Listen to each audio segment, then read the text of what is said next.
श्रोते हो, आपल्या प्रत्येकांच्या काहीतरी इच्छा असतात, मनोकामना असतात आणि त्या इच्छा मनोकामना पूर्ण करण्यासाठी आपण काही ना काहीतरी करतच असतो. कधी भगवान विष्णूची पूजा, तर कधी महादेवाची पूजा. मनातली इच्छा पूर्ण होण्यासाठी अनेक देवतांची आपण पूजा करत असतो. पण अनेक देवांची पूजा केल्यानंतरही माणसाची इच्छा लवकर पूर्ण होत नाही. पण श्रोते हो, येणारा हा श्रावण महिना, या श्रावण महिन्यामध्ये भगवान शंकराची आराधना करा, पूजा करा, स्तोत्र म्हणा, जेणेकरून आपली इच्छा ही लवकरात लवकर पूर्ण होणार आहे. म्हणून महादेवाची पूजा करण्यासाठी त्या पूजेमध्ये अनेक पद्धतीने अनेक गोष्टी आपण त्या पूजेमध्ये घेतच असतो. पण भगवान शंकराच्या पूजनामध्ये प्रत्येक वस्तूचे वेगवेगळे असं महत्त्व आणि असं स्थान आहे. आणि त्या त्या वस्तू आपण जर आपल्या पूजेमध्ये घेतल्या तर प्रत्येक वस्तूचं महत्त्वसुद्धा वेगळं आहे आणि प्रत्येक वस्तू पूजनामध्ये घेतल्यानंतर त्याचं फलही वेगवेगळ्या पद्धतीने आपल्याला प्राप्त होत असतं. मग तुम्ही म्हणाल की महादेवाला कोणती वस्तू अर्पण करावी जेणेकरून त्वरित फल प्राप्त होईल. चला आपण माहिती घेऊयात महादेवाला कोणती वस्तू अर्पण करावी ते. तर महादेवाच्या पूजामध्ये कोणकोणत्या वस्तू घ्याव्यात?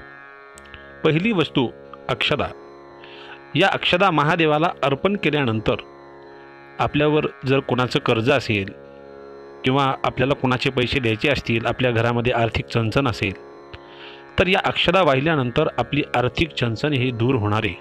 म्हणून महादेवाच्या पूजनामध्ये आपण अक्षदा घेत असतो. आणि आपल्यावरती कर्ज असेल तर ते कर्ज देखील लवकरात लवकर फिटत असतं. पण श्रोते हो, एक लक्षात असू द्या, ज्यावेळी आपण पूजनाला तांदूळ घेतो त्यावेळी त्या पूजेमध्ये तांदूळ देखील अखंड असावेत, तुटके नसावेत. अखंड तांदूळ महादेवाला अर्पण करावेत. महादेवालाच नव्हे तर इतर ज्या वेळेस आपण ज्या ज्या देवतांची पूजा करू त्या त्या देवतांना अक्षदा व्हायच्या असतील तर त्या अखंड अक्षदा असाव्यात, तुटलेल्या अक्षदा नसाव्यात. जर तुटलेले तांदूळ घेतले तर ती पूजा ही अपूर्णच राहत असते. त्याच पद्धतीने महादेवाला भात जर अर्पण केला तांदळाचा, तर ज्या मुलांचे लग्न होत नसतील, ज्या मुलींचे लग्न होत नसतील, तर त्यांचे लग्न हे लवकर होतील. आता महादेवाला तिसरी गोष्ट अर्पण करायची ते म्हणजे तूप. चांगलं तूप आपण महादेवाला अर्पण जर केलं तर संतती ही लवकर प्राप्त होत असते आणि ही संतती विद्वान मुलं जन्माला येत असतात. म्हणून ज्या जोडप्यांना संतान प्राप्तीची इच्छा असेल अशा जोडप्यांनी महादेवाला तूप अर्पण करावं. त्यांच्या उदरी मुलं अतिशय विद्वान जन्माला येत असतात.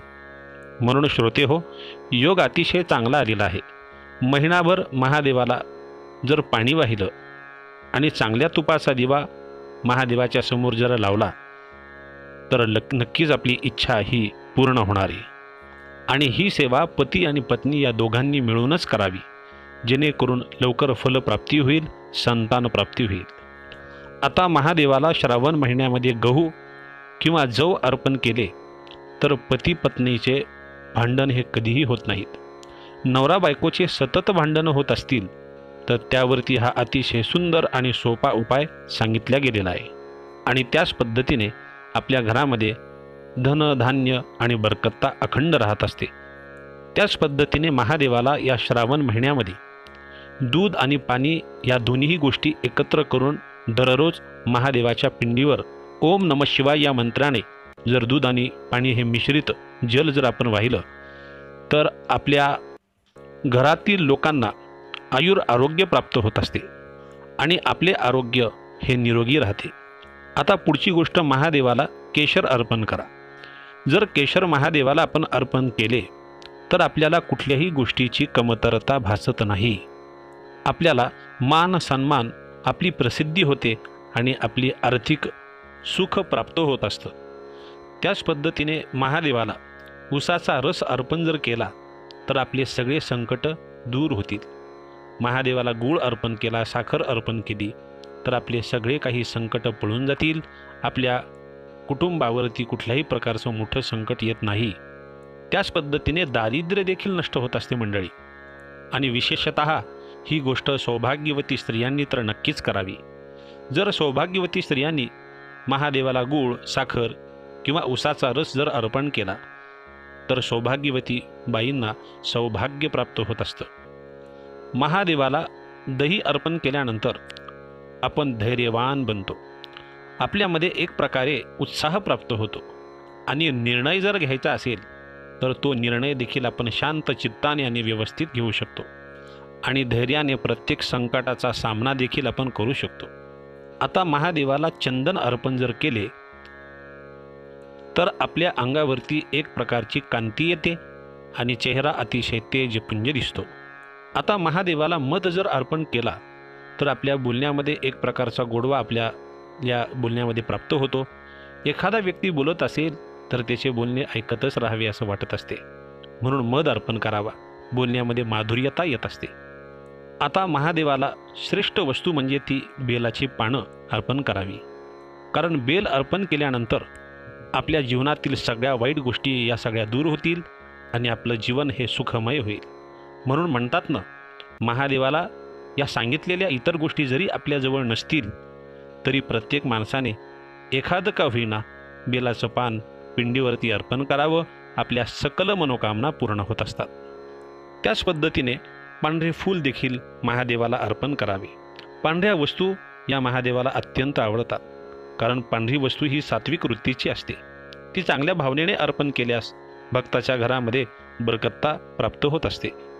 आणि मंडळी, जरी आपल्याजवळ सांगितलेल्या इत्यादी गोष्टी नसतील तरीसुद्धा आपण फक्त महादेवाच्या समोर नतमस्तक व्हावं, आपल्या मनातील इच्छा प्रगट कराव्या, महादेवाची स्तुती करावी, जेणेकरून आपली सकल मनोकामना पूर्ण होत असते.